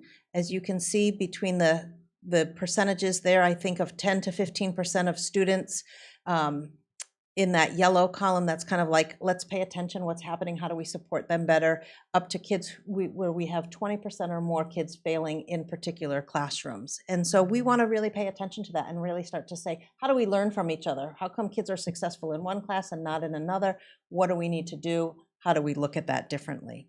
So on this chart, is this the total 10 to 15%, whatever? Is that in one specific class, or is that in any class? So what the data that I have right now is by teacher, and so it's all of a teacher's courses that they would teach. So if you look at that first column, and I'll just use BMS, that 20%. So it's really 10% of the teachers at BMS first quarter had 20% or more of their students getting a D or an F. So it's a little bit twisted because I wasn't looking at exact student data, but it was by teacher. So, okay, it says 10% of teachers in this category have more than 30% of students More than receiving D or F in quarter 3. Oh, I'm just reading at the bottom what it says, but so I'm sorry, maybe I'm not.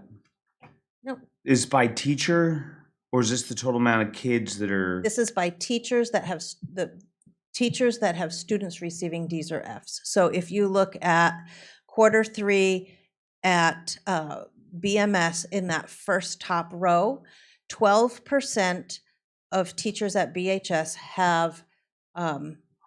Oh, this is the teachers. Okay. Right. That makes sense? 12. It looks to me that 12% of teachers have 10 to 15% of their kids getting it. Yes, 12% have 10 to 15% of their students getting Ds or Fs. 33% have 20% or more of their students getting Ds or Fs. So if you look at the third row down. Right. Okay. Now, thank you. Now at least I understand I know it's the chart.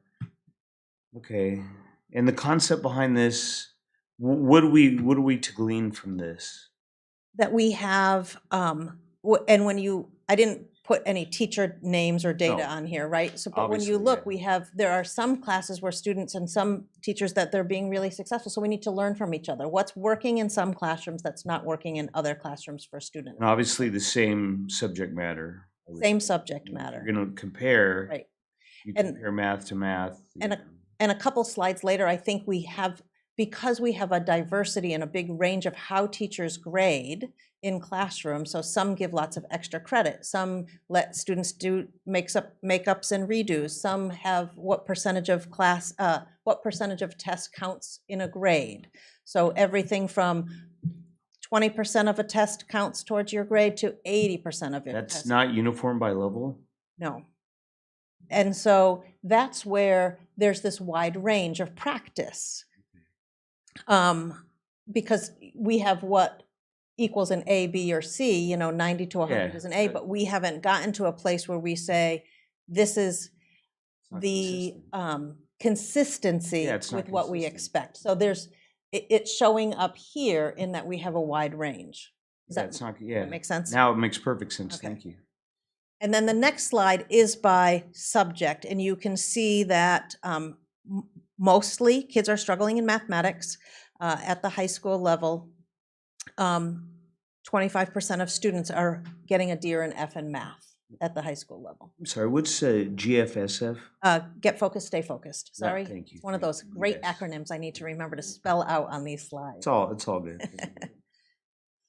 So we have some work to do because we have a lot of students who are, when we look at it this way, and I know a D is still passing, so they will graduate, but they won't be eligible for college and career, or for UCs or CSUs. And so when we think about opportunities and wanting every student to have an opportunity to make that choice, we need to look at our system to say, what do we need to do so that we can create that opportunity?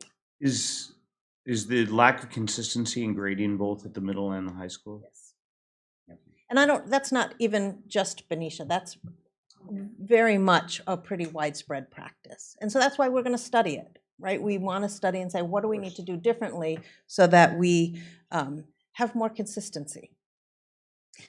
And so we have a current board policy. I actually just sent it out to all staff again as they're getting ready for fourth quarter grades. And its grades should be based on mastery of content and work. They should not include other factors. I have to be transparent and say that's not consistently followed across the district, and so that's something that we need to study as well.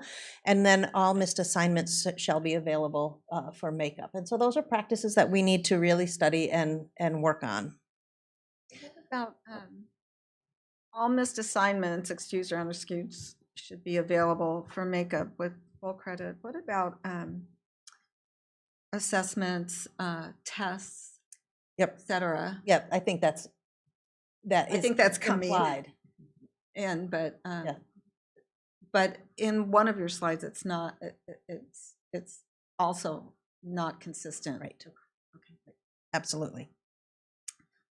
So when we have inconsistencies that way, here are some of the potential. I'm not saying these are all happening, but I'm saying here's some of the potential impacts. Oh, I'm sorry, I'm a slide ahead of myself. So here's some of the range of practices that I talked about. Some teachers accept late work, some don't. Some give extra credit, some don't. They have different weight exams, different numbers of exams. So in some classes, there's only a couple. You know, if you have a really high percentage of what your test weight is, so it's 80% of your grade, but you only give 2 tests, that's really different than if my next door neighbor teacher gives 6 tests. Right. And so the opportunity to show what I know is changed. So these are just some of the ranges of practice that are pretty common. And then this slide really talks about what are some potential impacts of that. What classes kids can take because they're eligible based on how they did in the class before. Are they eligible for academic awards, graduation and promotion, additional supports, college admissions, scholarship qualifications? Are they on academic probation? So all of those kinds of things can be impacted when we don't have a system that's set up that is more consistent. One of the things, you know, being a teacher, a couple things. Number one would be, as a secondary teacher, when I taught math, the homework is very specifically tied to the, you know, whatever percentage that is, that's tied to you prepping for the test. Right. Now, if we've given the test and you're turning in the homework 3 weeks after the test, you've kind of, it's practice for that event. And if you turn it in later, it loses a lot of its value, because you're doing the homework after the test is already finished. So in working with that, and I know that one of the issues with test retakes, I'm not against them, my wife does it, but is what, to me, as you're studying it, I'd like to know, if I was a teacher and I was asked to do test retakes, what proof do I have that that child went back and restudied and did everything? Because I know you get that. I'll just keep taking it, but they don't do any more studying to get better. And I mean, I've seen it where, okay, if you retake it and you get a lower score the second time, because it's not the same exact test. Right. You're covering the same exact subject matter, but there are different math, you know. So, you know, how do you know? And those are some of the conversations that this task force will grapple with, is so what is going to be our practice? Right. If that's something that we decide, that if the team says we're going to try this, let's give retakes and redos. And what's the accountability on the student side? So how do you prove, you know, what's going to be your study plan? So there's a lot of different ideas out there for saying you have to have X amount of time in between the first test and the second test. You have to show what was your study practice. How did you do it? Did you come into math lab? Did you do the Kudo works? You know, what did you do to show that you practiced from the last time and you're ready to take it again? So it's not just this, I'm going to just keep doing it. Yeah, I'm going to keep, and that happens. You probably wouldn't give the test over and over and over and over again, right? You wouldn't give an unlimited amount of retakes or redos. But from experience, I'll tell you, even if you do it, give them 2 or 3 chances, there's some that take advantage and say, okay, I didn't study. I mean, the ideal would be you look at what you missed on the test and you go, okay, those are my holes. Let me go back and see if I could fix those. So when I retake it, you know, and there are some students that do that, but there are some students that go, I'll just try again. And there's no effort made to find where were my holes. Right. I mean, in a perfect world, anybody that's going to do a retake is going to say, what did I miss? where were my mistakes? Let me study those aspects so that I can do better on the next time. But you don't give unlimited redos, so. No, but even with a few redos, all I'm looking for is some, as you said, accountability on the student's part to say, okay, what are you showing me that you did, to prepare for another opportunity? Well, and I So think there's a value to it for the kids. right, and I think it's looking at it from two perspectives. One is exactly what you're saying is how many, those are the conversations. That gets to where we're consistent. How many times are we going to do redos? Is it unlimited? What's the accountability system? What do we expect students to do? But on the flip side, I think the other thing that we have to do is when we look at a class and we have given an assessment, and if we have a lot of students that did not do well on it, I, as the teacher, has to look and say, what do I need to do differently because something didn't click, right? So it's looking at it from both angles. Of course, yeah. We would meet in departments, and we had to give the same test, standard, when I taught math, and we would get, in our department meeting and say, okay, look, your kids had a lot more success on this part than mine. What did you do so I can go back and redo it? Exactly. I don't know if everyone does that, but we have that happening in pockets, and teachers that have had some pretty high, kids that are struggling a lot of kids struggling in their classes they're working together and they're saying, what are you doing in your class because you're not having the same issue? And so that's good, and that's the practice that we want to support. I hate to but I mean, for me, this is something that, is there any level where by subject matter we have common assessments? Because if you're going to compare, you need common assessments really to be able to compare. Yep. Do we have that? Or? Yes, we have in some, not in every area, but in some for sure.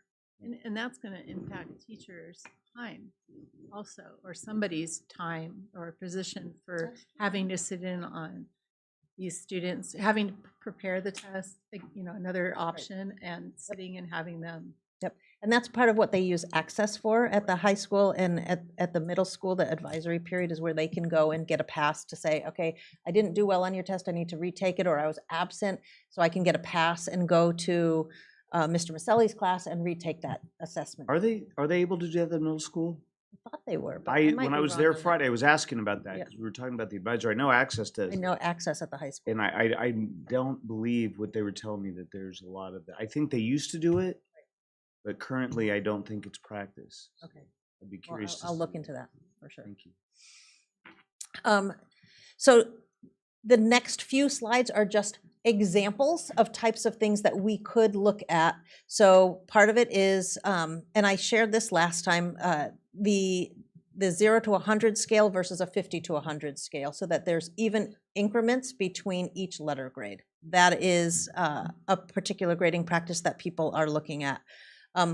Other people are looking at work that's given later in the quarter is weighted heavier to account for accumulated learning, so that it's not just all averaged, but as I get better at this practice, that counts more than when I was a novice at this practice. Standards-based grading, so really instead of just throwing everything into a pot and having one grade to say you get an A in math, these are the things I can do really well, and then this one I'm going to really be still working on. So it's not just a single grade. So these are just examples of practice. I'm not saying we're doing all of these. Sorry. Go ahead. On the grading, I've seen a lot of discussion about it. I mean, obviously, rarely does anyone get a 0 if they turn something in. I mean, the 0 is not doing anything. And I've seen people say giving a 0 for something that's not been done at all puts a kid in a huge hole. I think, you're going to get pushback. If I was a teacher here, I'd be, wait, they don't do anything. I'm not giving them any more than a 0. So, it'd be interesting to see how that goes, that 0 to 59. The other thing that happens is standard-based grading takes so much more time. There are so many more grades. And there has to be some sort of common sense around standard-based grading, in that you're not putting every single standard in there, because it's almost impossible as a teacher. As a teacher, it changes your not only the way you grade, but you reset your grade book. There's a learning curve, and and I just want to be really clear on how I think, as you know, that standard-based grading is a good thing.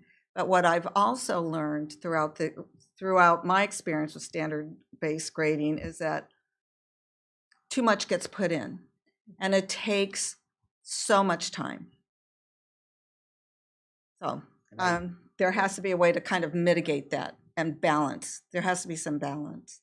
No, I agree. I think that if you're going to go to that, and we're not even saying we're going to that yet, but if you did, that within the current time structure, there'd have to be time set aside for teachers to do that, as opposed to just find time on your own. You know, And I think our technology can help with that as well. But these, Bottom and line. as I said, these are examples of types of shifts that a lot of school districts are starting to make because they're studying the same exact thing. I have one more question, sorry. But how would colleges and universities accept this type of grading? Well, one of the other things you can do is it's a standards-based, so some are, but standards-based can also convert to a letter grade, especially at the secondary level. Okay. So it's who would do that conversion for that? So just think about it. All these kids applying. I think it does in the Aries system, but oh, okay. I think so. Yeah. So just where we are in our study process, we started in 2019. We took a group of staff and administrators, Mr. Maselli, I think Carlene was with us, to SCO to do a grading workshop. Then the pandemic hit. We picked up 21-22 school year. We did a study group. We read a book together by Joe Feldman. We had a guest speaker. We implemented and shared some practices and adjusted as necessary, but it was informal. It was just getting our feet wet, and we had a team that did that work. And then this year, we've been reviewing our grades. We've met with the superintendent and the principals. Principals have reviewed some of this data with their department chairs, having those conversations there. I did a board presentation in December to start this conversation again with you. Our superintendent has shared some grading articles with all staff. There's one linked here. He puts them out in the staff newsletters. I didn't link the last couple that he put out. And then one of the things that we're thinking about doing is working with our county office. I had the fortunate time to talk with a former superintendent of Long Beach, and he is now on the board of the CSU, of the UC system. And he took Long Beach through a process where they really studied their grading, and then he also worked with Santa Monica on that as well. And one of the things that he said was super powerful was you have your quantitative data, your grades, what are the practices that teachers, put out in their syllabus that they're doing. But then they also heard from kids. What's working in the class, what's not working in the class. Those are called empathy interviews, where you'd have a panel of students come in and you could talk to them about what that is. And so we're thinking about working with SCO to do that with students. And then we've just reinitiated our task force. And so we've had our early adopters. So everybody that was in that book group last year is coming back, and then additional staff are participating. I'm up to about 18 folks who are interested in doing this work this year. We're going to have a couple of meetings this year and then throughout next year to really understand what's out there. We'll provide some professional development. We'll review current practices. People are going to implement things on a small scale, so that PDSA cycle again. And hopefully our goal will be to make a recommendation for some potential policy changes by next spring for implementation the following year. So if we have to take longer, we'll take longer because we want to do the work right, but that's what we're hoping to be able to do. And I won't go over the next two slides, but they are really some examples. Again, they're just examples of empathy interview questions, things that we want to collect from students, both either in a survey or through interviews. And so with that, I think that was all I had for you. Any further questions? No, the empathy questions as a teacher, that's a great idea. It'd be that stuff you could really glean if the kids were honest about it. Right. And so, Nice. So we're looking at doing that. That's one of the new practices that's out there, which we should be doing all the time, right? Is talking to students about what's working for you, what would make it better for you. Oh yeah. Include them in the conversation, right? Thanks, Dr. Beetson. for this report. Thanks for all the great questions, you guys. It's very thoughtful. We are going to move on to action items 13. 13A, Mrs. Egan. It'll be for the consideration and approval of Matthew Turner Elementary School and Joe Henderson Elementary School on the roofing upgrades, which she talked about a little bit ago. Hi again, thank you. So this is a request for consideration and approval of Matthew Turner Elementary School. It's a re-roof for really 99% of the campus, and Joe Henderson re-roof for Building D. We took this to public bid. There is definitely a need for it. The bids came in actually a little bit under the engineer's estimate. The low bidder was Bobo Construction, who's also doing other projects for us that we've been really pleased with them. So the recommended motion is approval of the award of contract for the Matthew Turner Elementary School and Joe Henderson Elementary School roofing upgrades to Bobo Construction in the amount of $1,777,701. The construction would be completed this summer. Substantial completion before school starts, and they could finish up punch list items in off-school hours, but the buildings would be weather tight. That's great. Any questions? Okay, can I get a motion, please? I move that we approve the bid for the Matthew Turner and Joe Henderson roofing upgrades. Thank you. Can I get a second? Can we get a roll call vote, Mrs. Martinez? President Zeta. Yes. Trustee Gribbs. Yes. Trustee Moss. And Trustee Maselli. Yes. Thank you. Thank you so much. Next up is consideration and approval of the adoption of curriculum for AP Statistics. Now you're up. I was going to put you on the spot a long time ago. Sorry. All right. Good Thanks, evening. Mrs. Rice. You're welcome.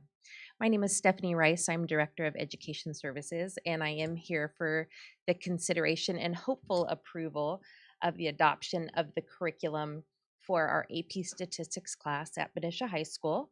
The title is The Practice of Statistics, 6th edition, updated, that's important, by Bedford, Freeman, and Worth. And our high school AP statistics teacher, along with her math colleagues, went through our adoption protocol that you're all familiar with, and they have recommended that we bring this forward. This curriculum ranked the 2 highest marks for, just to recall, is the highest mark, and about 3/4 of them were 4s, and some 3s, 3.5s. The highlight of this curriculum, besides it being AP and College Board aligned and aligning with the exam, which obviously is crucial when you're taking an AP course, that the kids are prepared and have the option to take that exam and get college credit. But which was really important was the engagement in real world scenarios that they were able to apply statistical analysis to. And a difference that they noted from our current curriculum that we have to this curriculum today is our past curriculum, the roles were very much CEO was a male, secretaries were female. It's very much more up to date as far as different roles, also names and representations of different types of people in the textbook itself. Another highlight is that it aligns across curriculum, so our AP biology concepts as well as AP psychology match with scenarios that they're doing for data and statistical analysis in. There is scaffolding available for students, as well as options to use the curriculum digitally and paper and pencil. So the math department was really pleased with the updates and its alignment, not only with the AP exam itself, preparing the kids, but also the engagement piece and it being much more up to date for our students. So I'm here to bring forth this curriculum recommended by our BHS math department to bring forth for AP statistics. Do you have any questions? Mrs. Rice, any questions? I don't think so. So can I get a motion, please? I'll move that we adopt the curriculum, the practice of statistics for Benicia High School. May I get a second? I'll second. Thank you. Roll call, please. President Zeta? Yes. Trustee Grubbs? Yes. Trustee Moss? And Trustee Maselli? Yes. I'm glad you stuck around because you're up next. Regarding the adoption for the non-AP BHS, LHS, and BMS Spanish courses from Vista Higher Learning. Yes, thank you. Mhm. So our BHS Spanish department took the lead looping in LHS, but our high school teachers took the lead on this, but it is also, if adopted, going to be utilized for BMS for Spanish 1. This is non-AP, as earlier in the year we adopted chemists for AP. This curriculum is titled Senderos, and it's also by Vista Higher Learning, which Temis, our AP Spanish, is from, as well as our French courses that you adopted earlier in the year. The Spanish department was really pleased with this curriculum because it addresses the world language standards in all 3 modes, which are presentational, interpersonal, and interpretive. It's very hands-on for the students, so they are immersed in hearing the language, speaking the language, reading and writing. While doing that, through learning Spanish, they're exploring the different ethnicities and cultures in Hispanic countries. They really highlighted the scaffolding in this program to be able to narrow down just what's on a page. If too much there could be overwhelming or distracting for students, as well as having extended projects that students that want to go deeper in their study of the language. And that's something that we've seen from the other 2 curriculums from this company, and they're really pleased with the engaging and interactive component of just being immersed in the Spanish language. So they followed the protocol as well. Everything scored the highest marks here, and they recommend you adopting Senderos by Vista Higher Learning for all of our Spanish courses other than AP. Thank you, Mrs. Rice. Any questions? Okay, can I get a motion, please? I move that we approve the Spanish, non-AP Spanish courses for BHS, LHS, and BMS. Thank you. May I get a second? I'll second. Thank you. Roll call, please. President Zeta? Yes. Trustee Grubbs? Yes. Trustee Moss? Yes. And Trustee Maselli? Yes. Thank you. Thank you. Mrs. Rice. Next up is consideration and approval of resolution number 22-23-15 for the release of certificated probationary employees. And I believe we need to amend, is that correct? We need to amend this by taking off. By taking off 109. Yeah, 312. yes, we're going to remove 109312 from the record here. And we are going to ask if there is a, would you please share? Good evening. This is the ed code where probationary employees can be released. Probationary 2 employees, if they have worked in the district for 2 years, the deadline is March 15, but probationary 1 employees or probationary 0 employees can be released until the end of the school year.